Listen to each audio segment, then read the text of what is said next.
Welcome back, my weirdlings. We have stepped into quarter 3 of Raven's Lorecast, the season of stewardship. If quarter 1 was about remembering where we came from, and quarter 2 was about crossing thresholds into becoming, quarter 3 is about responsibility, about what happens after the awakening, about tending what we've built, holding what we've learned, choosing who we become when no one is watching. This is the season of sovereignty, of discernment, of craft, of devotion. Not because perfection is required, but because power means something different once we understand its consequences. So wherever you're listening from, kitchen, car, porch, workplace, walking trail, or beneath the stars, I'm glad you're here, because this quarter, we are not chasing transformation. We are learning how to carry it. All right, my weirdlings, let's begin. There is a moment just before noon when the light feels almost too full to bear. The sun has climbed as high as it can go. Shadows shrink. Colors sharpen. Heat settles into bone and stone and skin. And for the briefest pause, the world holds its breath. Litha is that moment. Not the beginning of summer, not the promise of growth, but the still point at the height of becoming. The place where power peaks and must decide what kind of power it will be. This is the hinge of the year. The sun stands still in the sky, not because it is tired, but because balance requires awareness. Because even light must learn restraint. And today, the manor moved, not with urgency, not with celebration, but with the deliberate confidence of something that knows exactly where it belongs. One heartbeat, we were still moving through thresholds of becoming, through learning, choosing, claiming. And then the doors opened onto the banks of the Ganges at solstice. Stone steps warm beneath bare feet, water breathing against the shore. Marigold petals drifting where flame has just kissed the river's surface. A peacock watches from the shade of the trees, iridescent, unmoving, as if the sun itself has learned to look back at us. The air hums with insects and prayer and heat. The sun watches everything. The manor knows the seasons. It knows where the work is being done. And for Litha, it brought us here, to the meeting place of fire and water, where light is honored not through conquest, but through responsibility. Because Litha is not about excess. It is about stewardship.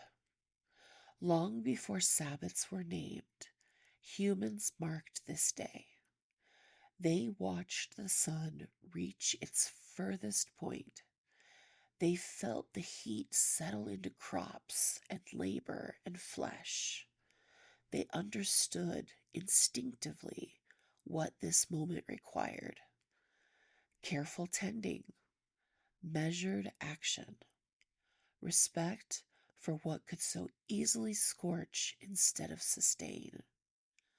Some called this Surya, rider of the solar chariot, witness to all deeds.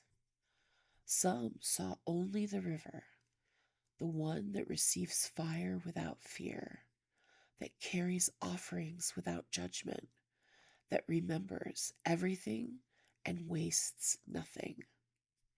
Names change, the work does not. Litha honors the fullness of strength, the responsibility of abundance, the quiet discipline of continuing well when everything you need is already present. This is not a Sabbat of wishing. This is a Sabbat of agreement, an agreement to carry the light without burning the world, to hold power without needing to prove it, to understand that every peak contains the beginning of the return. So today, witch, we do not chase the sun, we meet it. Stand where you are, feel the heat, notice what is thriving because of you, and what needs more care than force. Take a breath. Let it be steady. Let it be honest. Feel the light at its height, not dazzling, not demanding, but asking something quietly profound. What will you do with this? Welcome, Radiant One. Welcome to Litha. Welcome to the still point of the year. We begin. Come closer, not to the altar, not to the fire, to the water. Because if you stand at the Ganges at dawn on the solstice, the first thing you notice is not the sun, it's the sound. Before the sky lightens, the Ganges is already awake. Water moves against stone with a low, steady voice, not rushing, not still. Oars knock softly against wooden boats. Bare feet touch cold steps worn smooth by thousands of years of mornings just like this one. The air smells of damp earth, smoke from last night's embers, crushed marigolds, milk, ghee, river mud warming slowly as night releases its hold. People arrive quietly, not in crowds, but in streams, wrapped in cotton, hair tied back, palms already stained yellow or red from yesterday's offerings. This is not a festival yet. This is preparation. If you come from traditions where Litha is bonfires and laughter and leaping flame, this may surprise you. At the Ganges, the solstice is not noisy. It is attentive. The sun is not something to conquer or celebrate wildly. He is something to meet properly. Because Surya does not need reminding of his power. He needs witnesses who understand what it means to hold it. When the sun begins to rise, there is a moment, brief and precise, when everything slows. Birdsong pauses. Conversation drops to murmurs. Hands still over bowls and lamps. This is the solstice still point. The sun does not surge upward. He hovers. And in that hovering lives the same paradox found at Litha everywhere. This is the height, and this is the turning. In India, this is understood not as loss, but as dharma, order. The sun has fulfilled his outward journey. Now discipline must take over. Along the Ghats, small fires are lit, not roaring pyres, but contained flames, shallow brass bowls, clay lamps, cupped hands shielding wick from breeze. Ghee melts, flame steadies, and then, one by one, offerings are lowered to the river. Fire touches water, not as opposition, as completion. This is one of the most important truths of Litha at the Ganges. The sun is honored through water because power without humility destroys, and light without return burns out the world. What is given to the river is simple: flowers, grain, light, breath. There is no asking here, no bargaining, no, please give me more. This is not the hunger of winter rites. This is gratitude at fullness. Hands release offerings not with desperation, but with steadiness. Because when the world is abundant, the work is not wishing, the work is stewardship. This is where the solstice in India diverges sharply from modern misunderstandings of summer energy. At the Ganges, Litha is not about indulgence. It is about measure. The sun is at his peak, and that means crops must be tended carefully. Water must be shared wisely. Labor must be sustained through heat. Bodies must be protected. This is where tapas lives. Tapas is often translated as austerity, but that's incomplete. Tapas is inner heat held consciously, the discipline to continue when it would be easier to waste what you have. This is Litha wisdom. As the sun climbs, the moon, half lit, hangs in the sky like a reminder. This is not completion. This is effort. The first quarter moon does not promise ease. She asks, what will you do now that the path is clear? At the river, the answer is embodied: washing, prayer, tending, returning home to work. No spectacle, no climax, just continuity. There is no single temple here. The river is the temple. Stone steps become altars. Water becomes offering bowl. The horizon becomes roof. And this is crucial for understanding Litha across cultures. Sacred space at the solstice is often open, exposed, because at peak light there is nowhere to hide. The river reflects the sun fully. And in that reflection, people see themselves clearly. This is where the global thread tightens. At Stonehenge, at Nordic fires, at Andean peaks, at the Ganges. Different symbols, different gods, same truth. When light is strongest, humans are most accountable. Not for belief, for behavior. If you sit long enough by the Ganges on the solstice, you begin to notice something else. No one rushes, even with the heat, even with the work ahead, because the river teaches what the sun cannot say aloud. Everything flows forward, but nothing is wasted. Offerings dissolve, ash settles, water carries memory downstream. Nothing is kept forever. Nothing is lost. That is the lesson at the height of light.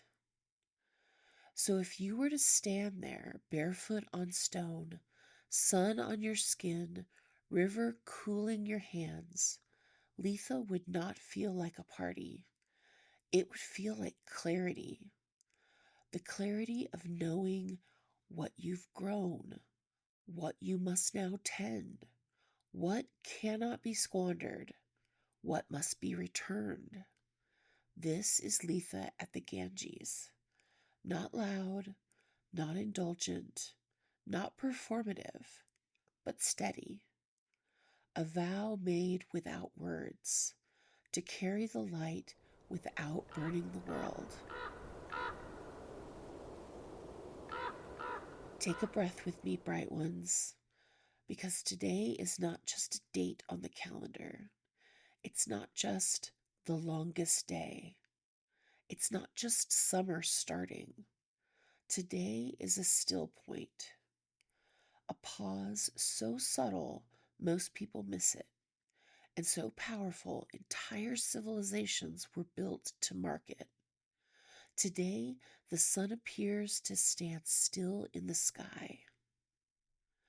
On June 21st, 2026, at 8:25 Greenwich Mean Time, 4:25 a.m. Eastern, the sun reaches its northernmost point from the celestial equator. This is the June solstice. Astronomically, the sun rises directly over the Tropic of Cancer, about 23.5 degrees north latitude. From this moment forward, its daily arc, which has been climbing higher and higher since winter, halts. Not reverses yet, just pauses. That's where the word solstice comes from. Sol, sun. Sister, to stand still. For a few days, the sun appears to hover at the edge of the sky's ceiling as though deciding whether to continue upward, before it begins its slow, inevitable descent back toward darkness. This is the height of light, and also the first breath of its waning. That paradox matters. In the northern hemisphere, today is the longest day of the year. At around 40 degrees north latitude, daylight stretches close to 15 hours. Farther north within the Arctic Circle, the sun never sets at all. This is not aggressive light. It's not frantic. It's expansive. A light that lingers, that spills, that says, there is time. And this is why so many cultures treat this moment not as a conquest, but as a responsibility. Because when light is abundant, how you use it matters. While the sun stands at its peak, the moon is in her first quarter phase, roughly half illuminated. She rises around midday and sets shortly after midnight. First quarter moons are not restful moons. They represent decision, friction, effort, the moment when intention meets resistance. This is the moon of doing something with what you've been given. Paired with the solstice, she asks a sharp question. What will you build with this light? Not later, not someday, now. This is not the full moon's revelation. It's the work phase, the sweat phase, the discipline phase. In many traditions, this is where tapas lives, the inner heat that sustains practice when the novelty wears off. The planetary sky today is not explosive, and that is important. This is not a sky of chaos. It's a sky of orientation. Mercury and Venus glow in the western sky after sunset, communication and value walking together. Jupiter, brilliant in Gemini, reminds us that growth comes through exchange, learning, and conversation. Saturn, rising in the early morning hours, watches from the east, structure arriving quietly, asking for maturity rather than fear. There is no spectacle here. Instead, the planets form a kind of scaffolding, a reminder that expansion must be supported or it collapses. Astrologically, the solstice marks the sun's entry into Cancer, the first water sign and one of the four cardinal gates of the year. This is a turning from outward exploration that was occurring in Gemini into containment, care, and continuity. Cancer is not weak, it is foundational. It governs home, nourishment, ancestry, emotional safety. What must be protected in order to endure? This is the sun saying, now that the world is bright, what will you tend? In the Indian subcontinent, the solstice is not approached as a moment of conquest over nature. It is approached as a moment of alignment. Surya, the sun, is not merely light. He is order, witness, and rhythm. Agni, fire, is not spectacle. He is transformation, discipline, and offering. Across Hindu traditions, fire rituals are performed not to demand, but to return, to offer grains, butter, flowers, time. Because at the height of solar power, humans are expected to give something back. This is not about celebration alone. It is about stewardship. Across the globe, mid-year fires appear again and again. In Europe, in Asia, in indigenous traditions worldwide. But these fires are not about wildness.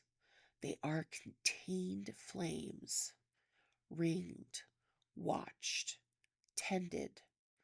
Fire at the solstice is not chaos. It is the acknowledgement that growth requires heat, heat requires boundaries, and light must be carried responsibly if it is to last. This is not a time for recklessness. It is a time for measured strength.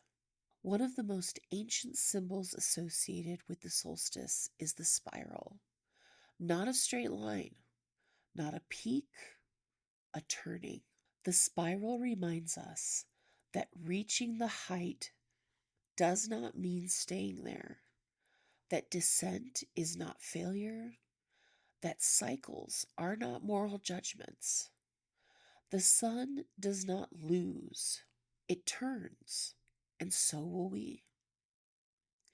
Here is the truth most people miss. The solstice is not a promise of endless summer. It is a reminder that nothing stays at its height. And that is not tragic. It is necessary.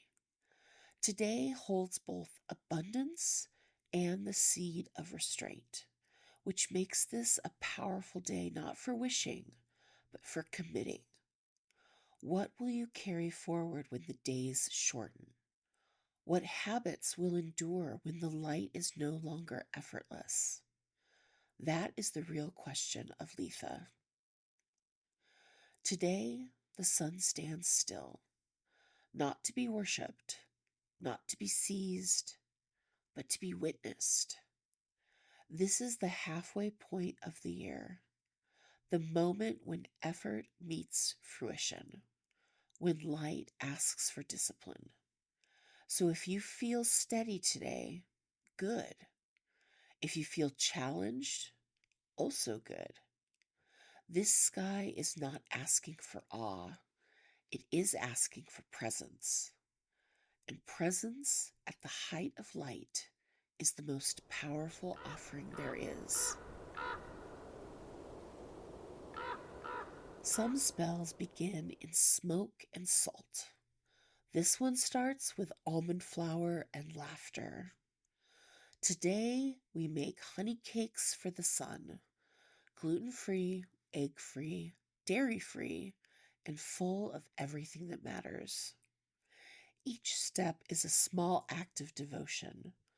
The way you measure, the way you breathe, the way you stay present instead of rushing to the next thing. First, the ingredients. 2 cups almond flour for grounded abundance, roots deep in the earth. 1/2 teaspoon baking soda, the lift of air and optimism. A pinch of sea salt, the memory of oceans that carried the sun's reflection.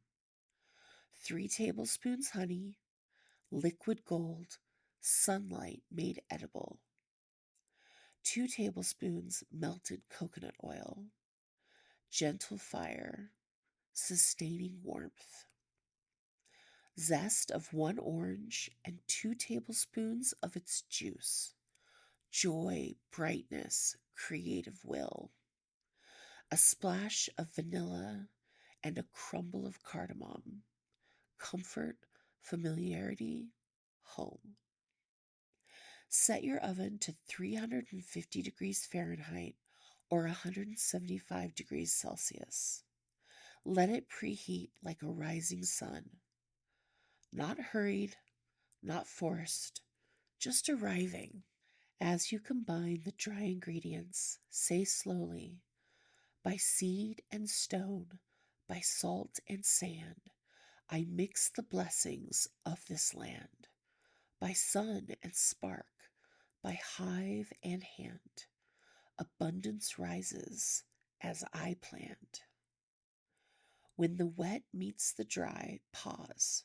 Really pause. Notice how the scent of orange and honey lifts toward your face. That's life responding to attention. Fold the batter until it feels unified, not overworked. Spoon it onto parchment in small rounds. As you shape each cake, whisper, golden circles, little suns, carry warmth till summer's done. Slide the tray into the oven. While they bake for about 15 minutes, picture the world outside. Fields, markets, rivers, kitchens, beating hearts. Send a small ripple of gratitude outward, not to demand anything back, just to acknowledge what's already here. When the cakes are cooled and glazed with a honey orange drizzle, light your candle again. Hold 1 cake between both hands. Feel its warmth mirror your own pulse. Say, sun in my hands, light in my breath, may plenty follow where I tread. What I share shall multiply, what I give shall never die.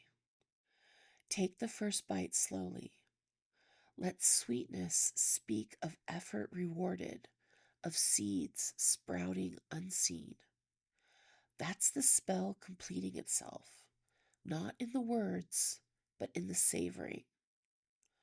But a Sabbat does not end with sweetness alone. The sun does not only bless, it demands endurance, which brings us to the hearth meal. For the second part, let's remember that Litha is not about indulgence. It is about sustaining the light. So today's meal is simple, strong, and adaptable. The kind of food that feeds a body that still has work to do. Chickpea, saffron, and fire vegetable sauté with coconut rice. This meal holds 3 truths. Nourishment must be shared. Heat must be tempered. Abundance must last. Here are the ingredients for the sauté. Cooked chickpeas. Protein, steadiness, endurance. Onions. Patience, layers, long vision. Bell peppers. Color, vitality, diversity of effort. Garlic. Protection and resilience. Potatoes, grounding, stamina, survival wisdom. Tomatoes, the sun made flesh. A pinch of saffron, sacred heat, worth devotion. Red chili to taste is fire that teaches restraint. Salt and oil are balance and cohesion. For the coconut rice, just use the rice of your choice, coconut milk, or half coconut milk, half water, and a pinch of salt. Now to cook as a practice. Start with the onions and garlic. Let them soften slowly. This is not fast food. This is mid-year food, made by people who understand that heat is a resource. Add potatoes next. Let them take their time. Then peppers, tomatoes, chickpeas. Sprinkle saffron into warm oil and watch the color bloom. That's not magic. That's chemistry honoring attention. Add the chili carefully. Fire is invited, not unleashed. As the pan simmers, say quietly, I tend what feeds me. I temper what burns me. I honor the work ahead. Cook your rice gently in coconut milk. Coconut rice is cooling. It balances the heat. This is the lesson of Litha. Fire must be met with care, or it consumes the harvest. Serve the meal simply, no garnish required. Sit before you eat. Feel your feet. Feel your breath. Then begin. This is not a ritual of asking. It is a ritual of agreement. You are agreeing to carry the light responsibly, to show up through heat, to sustain what you've begun. The solstice isn't just fire in the sky. It's honey on the tongue, rice cooling the heat, spices reminding you to measure. It's proof that warmth becomes nourishment only when tended with care. May these cakes feed your courage. May this meal sustain your strength. May you carry the light without burning yourself or the world. The sun does not linger. Even on this day, especially on this day, it has already begun its slow return. The light will still be strong tomorrow and the day after that, and for many weeks yet, but something has shifted, not in brightness, in direction. That is the quiet truth of Litha. At the height of the year, nothing asks us to become more. It asks us to become responsible, to notice what is thriving because of our care, and what is suffering because we have mistaken force for strength. The river taught us this. Fire touched water and was not extinguished. It was received. The peacock taught us this. Power does not need to advance. It can stand still and be seen. It can witness without dominating. It can know itself without display. And the food taught us this too. Honey does not rush. Rice cools what would otherwise burn. Spice is measured, not dumped. This is how the light is carried, not in conquest, not in excess, but in stewardship. So as you leave this Sabbath back into your days, your work, your obligations, I want you to hold one simple question gently in your hands. What am I being asked to tend, not push? Not everything needs acceleration. Not everything needs proving. Some things need consistency. protection, the discipline to keep showing up with care. That is the work of the bright half of the year. And if you find yourself wanting to go deeper into the mythic layers, the animal archetypes, the longer comparative threads that weave through these Sabbats, those deeper studies live with me on Patreon, where we have the time and space to linger properly. If you want to walk with me day by day through questions, reflections, and the quieter ramblings that don't fit inside an episode, you'll find me on Facebook, tending those conversations as they arise. But for now, let this be enough. The sun has been honored. The river has received. The meal has been shared. Carry the light well, my weird ones. Not loudly, not recklessly, but with the kind of care that keeps the world livable. Until we meet again, stand steady.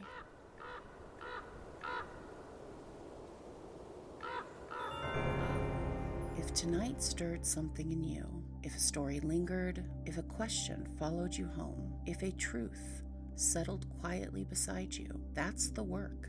Quarter 3 is about stewardship, about recognizing that wisdom is not what we learn, it's what we choose to do with what we've learned. If you'd like to keep walking beside me between episodes, you can find Raven's Lorecast on Facebook, Blue Sky, TikTok, Threads, and Instagram. That's where the conversation continues. The stories expand and the circle remains open. And if you're called to go a little deeper, Patreon is waiting when the time feels right. No pressure, no obligation, just another seat closer to the fire. Until next time, take good care of what you've been given and take good care of yourself. See you next week, my weirdlings.